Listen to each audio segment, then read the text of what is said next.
किसी महिला को छिपकर देखना, उसकी फोटोज खींचना, उसकी वीडियोग्राफी करना और उसे डिसेमिनेट करना क्या है? एक अपराध है। देखिए एक अपराध है, लेकिन कब, कैसे समझते हैं, ठीक है ना। यदि कोई महिला कोई प्राइवेट एक्ट कर रही है, और ऐसे स्थान पर कर रही है जहां उसको लगता है कि यदि वो प्राइवेट एक्ट करेगी तो यह स्थान सुरक्षित स्थान है और उसकी प्राइवेसी को मेंटेन करने में सक्षम स्थान है। और ऐसे स्थान पर जब वह महिला प्राइवेट एक्ट करती है, कोई प्राइवेट कृत्य कारित करती है और कोई व्यक्ति उसको छिपकर देखता है, एकटक देखता है या फिर उसको इमेज क्लिक करता है, उसकी वीडियोग्राफी करता है, उसे डिसेमिनेट करता है, तो यह एक क्राइम है। देखिए यहां पर प्राइवेट एक्ट को समझ लेते हैं। प्राइवेट एक्ट का मतलब होता है कि कोई ऐसा कृत्य करना जिससे महिला की बॉडी के प्राइवेट पार्ट्स दिखें। अमूमन ये कृत्य होते हैं जब महिला कपड़े चेंज करती है या किसी टॉयलेट को यूज करती है या फिर कोई दूसरे सेक्सुअल एक्ट करती है। और इन कार्यों को करने में जिस प्लेस का यूज करती है, वो प्लेस अगर वो मानती है कि ये कार्य करने की दृष्टि से उचित है, ठीक है, सुरक्षित है और प्राइवेसी को मेंटेन करने में सक्षम है। मान लो महिला किसी मॉल में या किसी दुकान में या किसी होटल में और वहां पर ये काम करती है, ये प्राइवेट एक्ट करती है, और ऐसी जगह पर उस महिला को कोई छिपकर देखता है या उसकी वीडियोस क्लिक करता है, फोटोज क्लिक करता है और उसको डिसेमिनेट करता है। डिसेमिनेट करने का मतलब होता है कि वो जिसने इमेज और फोटोज खींची और वीडियोस बनाई है, वो अपने खुद के पास तो है लेकिन वो उसे प्रसारित कर देता है तो दूसरे लोगों के पास ही पहुंच जाती है via social media, internet etcetera, जो भी इनके माध्यम से उसको फैला देता है। इसको बोलते हैं डिसेमिनेट करना। तो जब वो फोटोज क्लिक करता है, वीडियोस कैप्चर करता है और उसको क्या करता है, वो डिसेमिनेट कर देता है, तो यह भारतीय न्याय संहिता की धारा 77 के अनुसार एक क्राइम है। और इसमें अगर पहली बार ऑफेंडर है, फर्स्ट टाइम ऑफेंडर के लिए मिनिमम 1 साल और अधिकतम 3 साल की सजा का प्रावधान है।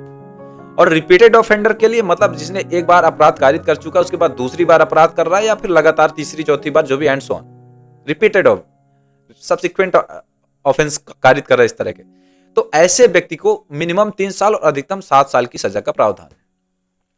यदि व्यक्ति पहली बार अपराध कर रहा है, मतलब रिपीट ऑफेंडर नहीं है, तो जो ये अपराध है कॉग्निजेबल है और बेलेबल है तथा नॉन कंपाउंडेबल है। कॉग्निजेबल को मैंने बता दिया पिछली वीडियोस में, कई वीडियोस में बताया है, नॉन कंपाउंडेबल को बताया, कंपाउंडेबल भी बताया, बेलेबल भी बताया। तो जो ऑफेंस है कैसा है, बेलेबल ऑफेंस है अगर पहली बार किया जाता है, मतलब बेल प्राप्त करना जो ऑफेंडर उसका राइट हो जाता है। जो अपराधी है, जो अभियुक्त है, कोर्ट उसको बेल ग्रांट करेगा ही करेगा अगर ऑफेंस इज बेलेबल, अगर वो पहली बार करता है। लेकिन अगर वो रिपीटेड ऑफेंडर है तो फिर ये ऑफेंस नॉन बेलेबल बन जाता है, मतलब बेल प्राप्त करना उसका राइट नहीं है। This is totally depend on the court that the bail should be granted or not.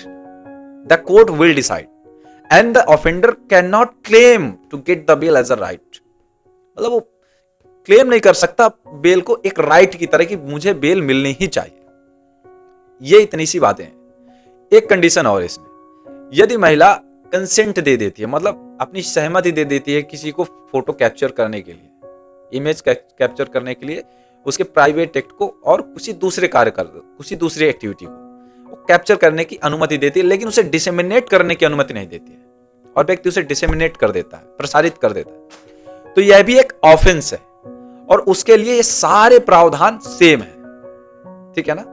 पहली कंडीशन थी जिसमें कोई छिपकर देखता है, इमेज कैप्चर करता है, वीडियोग्राफी करता है, उसे डिसेमिनेट करता है। दूसरी कंडीशन क्या है कि महिला की इच्छा से, मतलब महिला ने कंसेंट दे दी इमेज कैप्चर करने की, लेकिन उसे डिसेमिनेट करने की उसने कंसेंट नहीं दी, और कोई व्यक्ति डिसेमिनेट कर देता है, तो यह भी ऑफेंस है। सेक्शन 77 ऑफ बीएनएस, भारतीय न्याय संहिता 2023 की धारा 77 के अनुसार एक अपराध है। ठीक है, इस वीडियो में इतना ही। चले मिलते हैं दूसरे वीडियो में कुछ नई बातों के साथ, कुछ नई चीजों के साथ।